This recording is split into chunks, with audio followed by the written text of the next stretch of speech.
Hi, sweeties. How are you doing? Welcome to Naya Sim or Simnaya, and thank you all so much for all the love and support. Hope you all are doing great.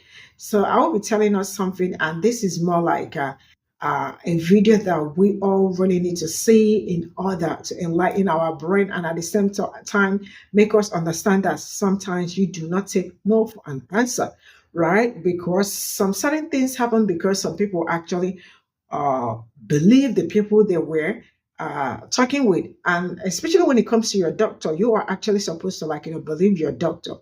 I don't know if you understand what I am saying, but trust me, in some cases you don't have to believe them. You really need to advocate yourself for yourself because you should be your best advocate. Now, this young lady went to the hospital to get examined. She has a lump on her neck, but her doctor dismissed it. A black woman, right? Because she's a black woman, they dismissed that. So she did not go because she wasn't comfortable. She was already like feeling pains and all that. Ended up getting examined somewhere else only for them to like started screaming, like when, to find out that it's cancer related. And she went back to her doctor and then took the result and all that. The same doctor that dismissed her was like, oh, really? I am glad that we cut it up. You cut it up when? She told her that, no, I cut it up because I refuse to take your yes for a yes. And the doctor all of a sudden changed it for her, like trying to be angry or mad and all that. So what I am talking in essence is that medical right to the sensing is totally happening to people that look like me. Let's get into Racism in healthcare definitely exists. And if anyone tells you it does not, they are a liar. And my daughter just experienced it for the first time today. I cannot tell you how many times I have been called to a patient room because, one, either the patient feels like the nurse that is African American is incompetent and does not know what they are doing, or two, they just do not want an African American nurse for no reason at all. I also cannot tell you the amount of times I have had to chastise or reprimand a white nurse because they are not giving an African American patient the exact same treatment or care that they would give a white patient. So my daughter is doing clinicals, and she went in today to do an echo scan on a patient. This patient, she said, was in her early 90s, white patient. The patient had her daughter in the room with her. My daughter is biracial. So to the world, of course, she is perceived as African American. They went in to do the scan. The daughter and the mother immediately looked at my daughter and told the preceptor, my daughter's preceptor, who is white, that they did not want my daughter to do the scan. They did not want my daughter to touch their mother, her mother. The preceptor said, I'm not sure what is the problem. She's very competent. I am right here. If anything, is done wrong, I can correct her. The daughter proceeded to say she did not care. She did not want my daughter to do the scan. She did not trust it. She did not want my daughter to touch her. The preceptor pushed her for what was the problem. The daughter finally admitted it's because she's African American. She does not want her touching her mother. She does not feel like she is competent enough to do the job. My daughter looked at the preceptor. The preceptor again advocated that she's very competent, that she's right here overseeing. The daughter insisted she didn't want her to touch her. The preceptor said, it's fine, I'll do it. My daughter stepped out of the room. She did not get disrespectful. She actually went to the car and called me. She was in tears. She was so upset. Now, my daughter is a lot like me. My daughter actually wanted to go the fuck off. But because she knows she is a professional in a professional setting, she walked out and she came to call me. As a mother, I am pissed. I am just totally pissed off that my daughter was treated like that. But as a person who has worked in healthcare for many years, I'm disgusted. I am disgusted that people are this fucking ignorant in 2024. My daughter is very competent, and there are thousands and hundreds and millions of African American healthcare givers that are extremely competent. Some that are far more competent than their white counterparts. But ignorant ass patients like this and their families will never get to experience these wonderful healthcare workers because their fucking mindset is so stupid. And I hate that my daughter had to go through this. I am truly disturbed. But it's the reality of the world we live in. That people are just this fucking stupid. What up, Nurse Gang? What up, TikTok? So today on Nurses in the News, headline reads, Black nurses are traumatized by racism in healthcare. Nasima McElroy, a California-based labor and delivery nurse, witnessed the mistreatment of multiple Black women in a maternity ward. Her mental health was impacted because of it. Let's take a deeper look into this story. Being a Black nurse in America sometimes means caring for patients while protecting them from racism at the same time. This was the case for Nasima McElroy, a California-based labor and delivery nurse who demanded better care for Black moms and was fired shortly after. Nobody's going to change the medical system for us, McElroy said. We have to do it ourselves. One day in March 2018, McElroy happened to be on the clock when her friend came in to give birth at the Oakland hospital where she worked. Had they missed one another, McElroy wouldn't have been able to save the mom from an unmedicated emergency C-section that could have been fatal. The mother intended to have a VBAC, but after being given an epidural during labor, a midwife called for an emergency C-section. At that point, things moved dangerously fast. McElroy watched her friend be dragged onto a gurney because her legs were numb from the pain medicine and then rolled into the operating room. The mom's catheter had slipped out in the process, stopping the flow of medication. McElroy said the rapid pace was due to change of shifts taking place. Some staff were clocking in while others were clocking out. The operating room was packed and communication from the team was poor. There wasn't any communication, she said. So that was a safety issue. You had 2 shifts of nurses, respiratory therapists, and doctors in the room. She said, quote unquote, I just remember looking into her eyes and seeing how scared she was. McElroy was the primary nurse and the team was supposed to keep her up to speed on what was happening and why, but they failed to do so. So she did what she felt was her only option to stop the surgery. She said, quote unquote, I literally had to roll my body across her to stop them from cutting her open unmedicated, she recalls. I had to literally yell and call a hard stop and was like, no, you are not about to cut her. Moments later, the attending doctor walked in and noted that the birth actually wasn't supposed to be an emergency C-section.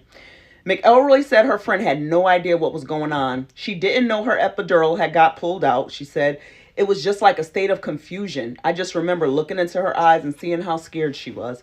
A week later, McElroy addressed her concerns about the situation to the head of OB, who was also a Black woman, but was disregarded. Black pregnant women all over the country fear hospital experiences like this, or worse, dying because no one saved them.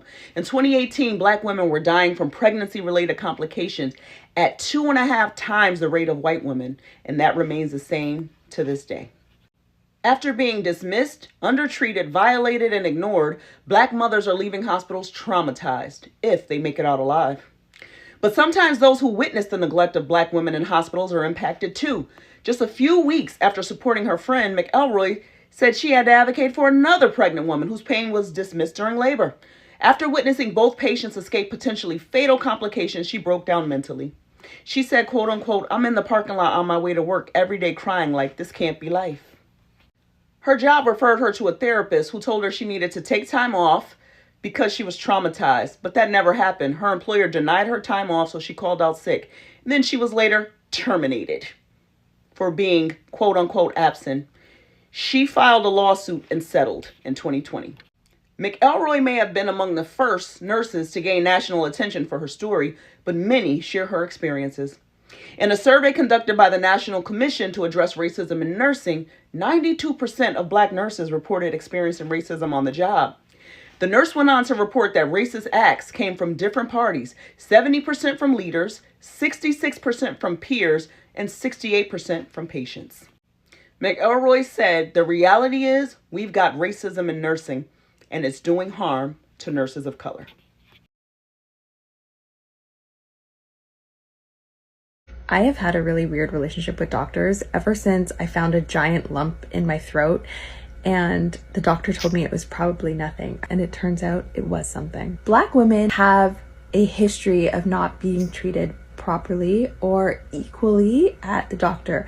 People feel like Black women can take more pain than others, and for that reason their pain is not taken as seriously as their counterparts. When I found a very big lump in my throat, I did explain to the doctor, I was like, well, I have this lump in my throat, what do you think this could be? And she was like, it's probably nothing, don't worry about it. And I was 5 months pregnant. At the same time, had to go for this ultrasound around 5 months. You have to do this anatomy ultrasound between this time frame. And if you go too early, you can't do it. And so somehow I was scheduled too early for this anatomy scan for the baby. Here I am at the ultrasound. You can't do the baby's ultrasound. So I was like, hey, let's not waste this time. Can you just check this like giant lump in my throat? The ultrasound tech was like, did you tell your doctor about this? And I was like, she said it was probably nothing. She looked at it and she's like, okay, we're not allowed to do this, but I'm gonna do it. She does the full scan, sends it off to my doctor. My doctor calls me and she's like, I'm so glad we got this checked because you need a biopsy, and she schedules it instantly. Then she calls me another day after it's all done, the biopsy's done and everything. She's like, hey, guess what? It turns out you have thyroid cancer. I'm so glad we caught this. And then I told her, I just wanted to let you know that that wasn't because you ordered it. It was because I did. She actually almost got offended that I did that behind her back in a way. And she was like, you could have come to me again. I'm usually very generous when it comes to these types of tests. And I was like, hey, no offense, but I wasn't actually I wasn't doing this to you. Now I'm like in this position of like defending myself for doing it. I was trying to be efficient. Let's not waste this ultrasound appointment. I was 5 months pregnant with a huge thing coming out of my neck. It's like, why am I having 2 pregnancies? I have 2 balls growing on my... Anyway, I make light of this now because I've had so much time to process it. But at that time I was like, I need help. She was really apologetic and she was really sad. And I could tell she was pretty mortified with herself. I'm totally okay with that because that just means that she'll take what people say more seriously. People don't take Black pain seriously. I'm just having too many encounters like this and it's just not okay. How much you have to trust yourself and you have to advocate for yourself. And if someone is not doing what you need or what you want, then go find a new someone.